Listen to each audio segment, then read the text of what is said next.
quiero hablarte de este de aquí, que es el Pixel 11 Pro, en concreto el tamaño XL, el grande. Pero esta review vale tanto para el XL como para el tamaño Pro normal, porque básicamente, en esencia, es el mismo teléfono, pero con una pantalla de 6,3 pulgadas y este con una pantalla de 6,8 pulgadas. Y este vídeo no va de si es un buen teléfono, si es un mal teléfono, pero va de algo más incómodo. ¿Qué significa este teléfono? ¿Y qué te está diciendo Google sobre las decisiones que ha tomado para hacerlo de este modo? ¿Para quién es y para quién no es? Porque lo que quiero responderte al final de este vídeo es de si merece la pena que tú, al otro lado de la pantalla, te lo termines comprando. Sobre si saltes de otro modelo de Android o incluso si saltes de tener un iPhone a este de aquí. ¿Qué ganas y qué pierdes? Y voy a ser muy honesto contigo. Ese teléfono es perfecto, pero también es aburrido. Vamos al lío.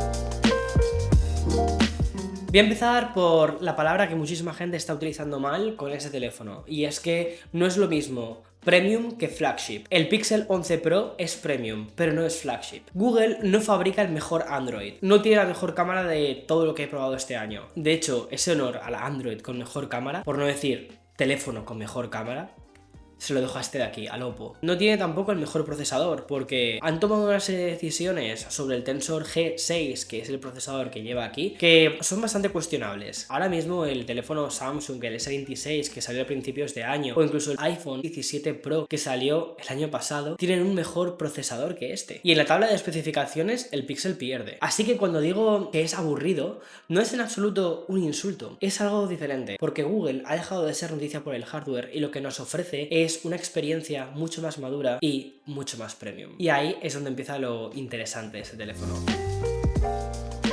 Es el teléfono Android que mejor se siente en la mano. La sensación de un objeto caro, de estar bien hecho, bien cohesionado con todo su ecosistema, con su reloj, con incluso los productos del hogar, y no está peleando en otra liga que ahí sí que tienen otros Androids por ver quién es el más barato, quién mete las mejores especificaciones, sino que está peleando por otra cosa, que son las sensaciones. Y eso es algo extremadamente complicado. Y tengo que decirte una cosa, lo han logrado.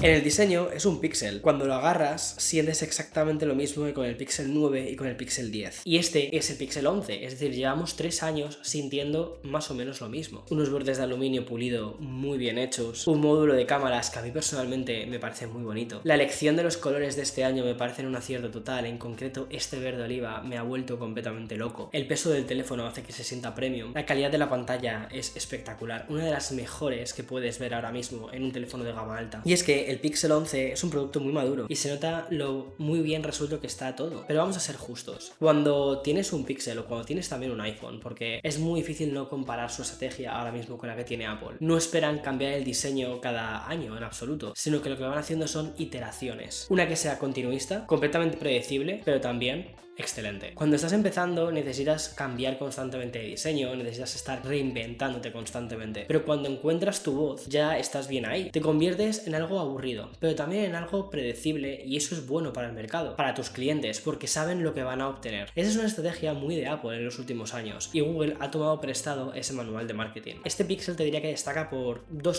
tres cosas principalmente: la pantalla, las cámaras y la inteligencia artificial. La pantalla es lo mejor del teléfono, muy luminosa, colores excelentes, puedes ver muy bien la pantalla incluso cuando estás ahí fuera. Y ellos durante la presentación comentaron que habían recubierto la pantalla con una nueva capa para hacerla más resistente a los arañazos. Sin embargo, aquí tengo que decirte una cosa, y es que el primer día que saqué el teléfono fuera, lo metí en el bolso, fui a grabar y tengo un pequeño arañazo aquí. No es gran cosa y prácticamente casi ni se ve, lo estuve intentando captar con la cámara y no lo lograba. Entonces, tan resistente a los arañazos quizás no es. Aún así no es ningún drama, la pantalla sigue siendo increíble. Los bordes sí que considero que son un pelín gruesos, sobre todo cuando los comparas con otras marcas. El sistema de cámaras que han incorporado es nuevo y es probablemente de las cosas que más destacaban los Pixels hasta ahora, aunque como te digo, dentro de Android existen ahora mismo muy buenas alternativas como Oppo, pero este de aquí lo ha hecho bastante bien.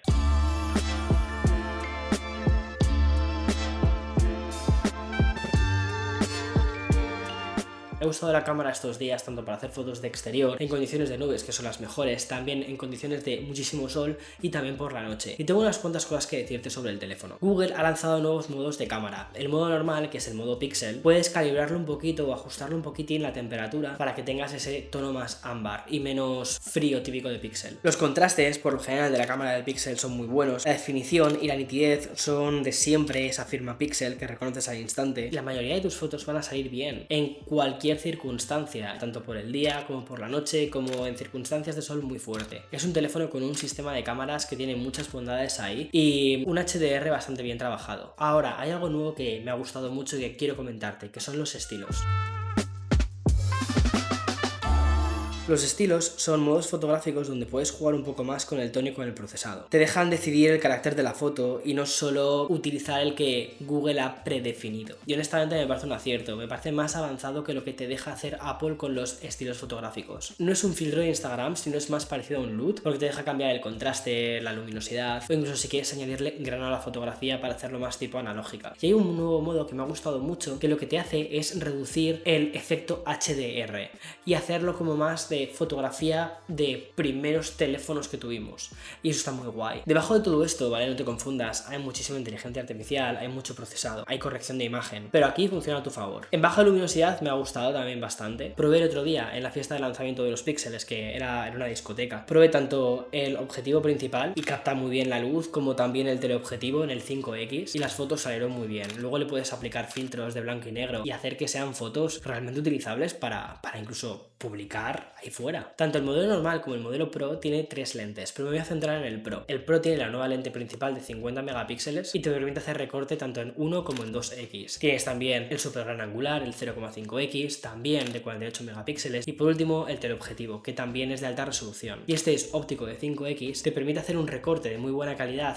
que es tipo óptico, porque sacarías 12 megapíxeles de ahí, y es un 10X, pero a partir de eso ya no estás haciendo un recorte del sensor. Y ahí te permite aumentar hasta el 120X, pero cuidado, ese 120X está utilizando inteligencia artificial generativa. Las fotos que hagas de cosas que estén muy lejos, lo que va a hacer el píxel es analizarlas y utilizar inteligencia artificial para inventarse aquella información fotográfica que no ha captado del todo bien. Y el resultado que te ofrece son texturas muy lavadas. En condiciones de luminosidad buena y cuando no hay movimiento, sí que puedes obtener resultados bastante buenos. Quiero que esto lo tengas en cuenta porque, aunque están hablando de un 120X, está cogido un poquito con pinzas. Pero para muchas situaciones, sobre todo cuando estás haciendo fotos de ciudad o estás de turismo en un sitio, es más que suficiente. ¿Van a ganar esas fotos un premio de fotografía? Pues probablemente no, pero para tu carrete personal está más que bien. ¿Por qué he dicho que la cámara del Pixel se queda por detrás de la del Oppo? Porque personalmente este de aquí, que es el X9 Ultra, que ha lanzado Oppo este año, hace unos pocos meses antes que este, me parece que tiene una cosa que es un carácter en la parte de los colores que me parece precioso. Este teléfono estoy utilizándolo muchísimo para hacer fotografías este año. Sin embargo, el Pixel, aunque también hace muy buenas fotos, no hace que me destaque frente al Oppo o a otras alternativas en el mercado. Cuando hablamos de fotografía computacional, que es en el caso del Pixel, también tenemos que hablar de una cosa muy importante, que es el procesador. Y este año el Tensor G6 ha sido un poco una decepción para mucha gente. Para mí, no del todo, porque para lo que hago con un teléfono es más que suficiente. Pero también es cierto que para la cantidad que pagas, pues es interesante.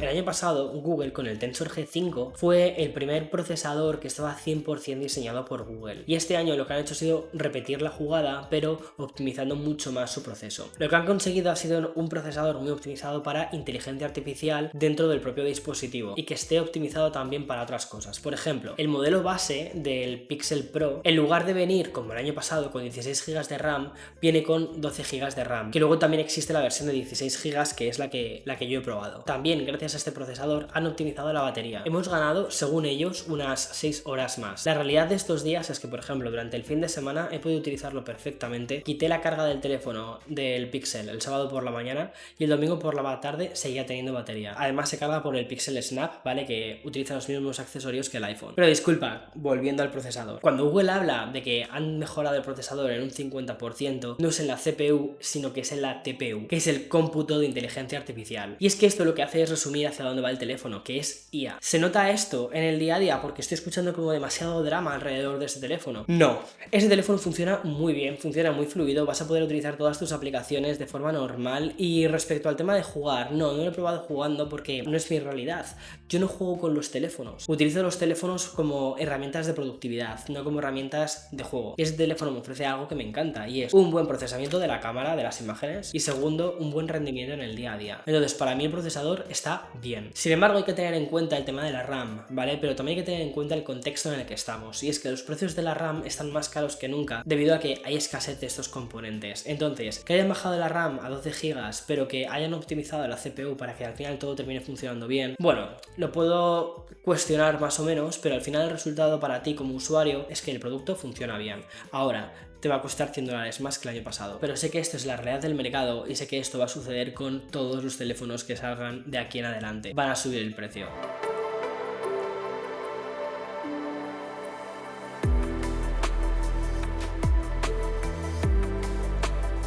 Donde brilla más el Pixel es en la inteligencia artificial. Podría decir que es en Highlight aprovechar que, ya que es una cosa brillante, hacer esta especie de transición suave. Lo que pasa es que el Highlight a mí personalmente me ha parecido como algo que, sin más, no me aporta valor en el día a día. Es una lucecita que se enciende dependiendo de los contactos que te estén llamando o escribiendo. O por ejemplo, cuando tienes el teléfono boca abajo e interactúas con Gemini, sientes que te da un feedback de luz. Pero cuando estás utilizando Gemini, una de las cosas potentes que tiene de utilizarlo en un Pixel es que entiende todo el contexto que tienes en la pantalla. Entonces al final vas a utilizar la pantalla del Pixel y no la lucecita trasera. Entonces para mí Highlight, sin más. Gemini, que como te digo es donde brilla el teléfono. Gemini está integrado a nivel de sistema y está bastante bien hecho. Entiende el contexto, se mueve entre aplicaciones, te resuelve por ejemplo un sitio que quieras para cenar, es capaz de mirar el menú, la lista de las cosas que hay en ese sitio y decirte si ese menú es apto para lo que tú estás buscando. Y eso está muy bien, pero eso no es exclusivo del Pixel, porque eso es Gemini Pro. Y Gemini también vive en otros teléfonos. Sin embargo, la peculiaridad que tiene el Pixel es una cosa que ellos han llamado Gemini Intelligence. Y eso es una idea que me parece muy interesante, porque en un momento en el que todas las empresas de inteligencia artificial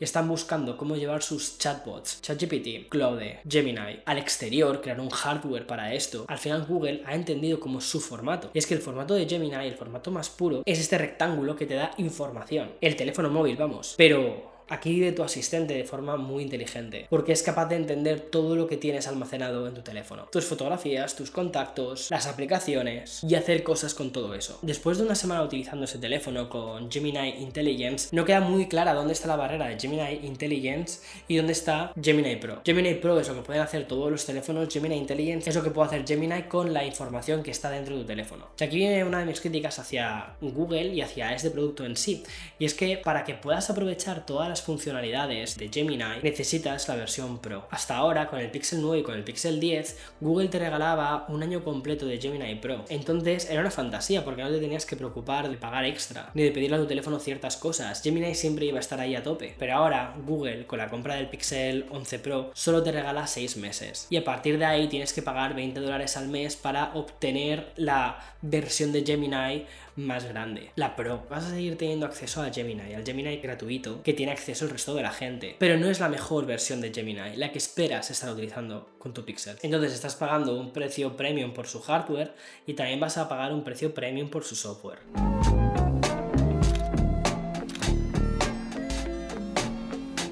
Para entender bien hacia quién va ese teléfono, hay que entender bien a su competencia. Google se pasa la vida compitiendo con Apple, ya lo vimos en la propia presentación, e incluso en la zona de demos había un sitio que te explicaban cómo pasarte del iPhone al Pixel. Mi teléfono principal, siempre lo digo, es un iPhone, pero mi teléfono secundario, donde tengo mi SIM de España y otra segunda SIM de Estados Unidos, es este. Más o menos creo que entiendo un poco el motivo de por qué Pixel compite con iPhone. Lo que pasa que el usuario de Apple no se va a ir a Android por el hardware. El hardware está genial, sí, sino que se iría por las aplicaciones, por donde tienes puestas tus cosas. Y aquí es donde viene realmente la fricción. El momento en el que tienes que decir adiós a las aplicaciones de Apple, Apple Notes, recordatorios, todo el ecosistema. Ahí es donde viene otra historia, y es una historia que no ha logrado del todo resolver Google. Cambiarte de un teléfono a otro, cambiar tus fotos, cambiar los servicios habituales, no es el problema. Donde viene la mudanza entera es en cambiar todas esas pequeñas aplicaciones que tienes en el ecosistema de Apple y que no tienes en el ecosistema de Google. Por eso Google cree que compite con Apple, porque sí que está compitiendo por el mismo bolsillo económico, está compitiendo por ese mismo target que compra Apple. Pero la realidad es que no. Con quien está compitiendo es con el mismo Android. La gente de Android salta entre marcas, pero la de Apple lo más probable es que siga comprando iPhone. Y mira, me parece una cosa bastante curiosa. Hace un tiempo yo solía ver en Nueva York dos tipos de usuario. El mayoritario, que es la gente del día a día que lleva un iPhone, y luego en Android veía muchísimos Samsung. Gama media, gama alta. Vale, pues eso es lo que me ha sucedido desde hace un par de años, que lo que más veo son iPhones y Pixel. Siento como que realmente Pixel sí ha conseguido establecerse en Estados Unidos,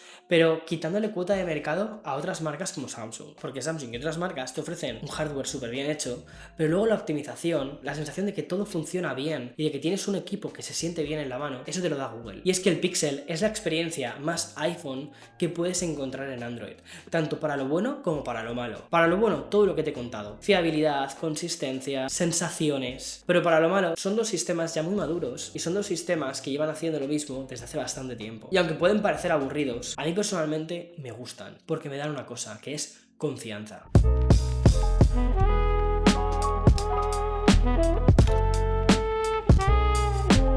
¿Para quién creo que es ese teléfono? Para el usuario de Android que quiere una experiencia más cercana al iPhone, pero no quiere un iPhone. Para todos ellos que ya se han cansado de jugar con hardware que es super flagship, pero que lo que les ofrece es una experiencia inconsistente, una experiencia de software que no termina de estar ahí. Para todas esas personas, el Pixel es su mejor alternativa. ¿Para quién creo que no es? Para el usuario de iPhone que tiene todo su ecosistema dentro del iPhone y que, aunque le llama mucho la atención el diseño del Pixel, ve que pasarse a otro sistema, a Android, es al final un rollo, porque sí que pierdes ciertas cosas, ganas en otras, pero pierdes ciertas cosas, pues ya está. Considero que en el Pixel no hay nada que sea ultra destacable. No te diría, la cámara es lo que destaca este año, la pantalla es lo que destaca este año, no. Si lo que buscas es un teléfono que sea una cámara, vete a por un Oppo. Si lo que buscas es un diseño súper rompedor, a mí personalmente me encanta Nothing, pero si lo que buscas es fiabilidad, vete a por este. ¿Es caro? Sí, es caro, este año lo han hecho más caro. ¿Es súper destacable en algo? No, simplemente funciona. Y eso, a mí personalmente, es lo que hace que ese teléfono sea considerando lo que es genial. En fin,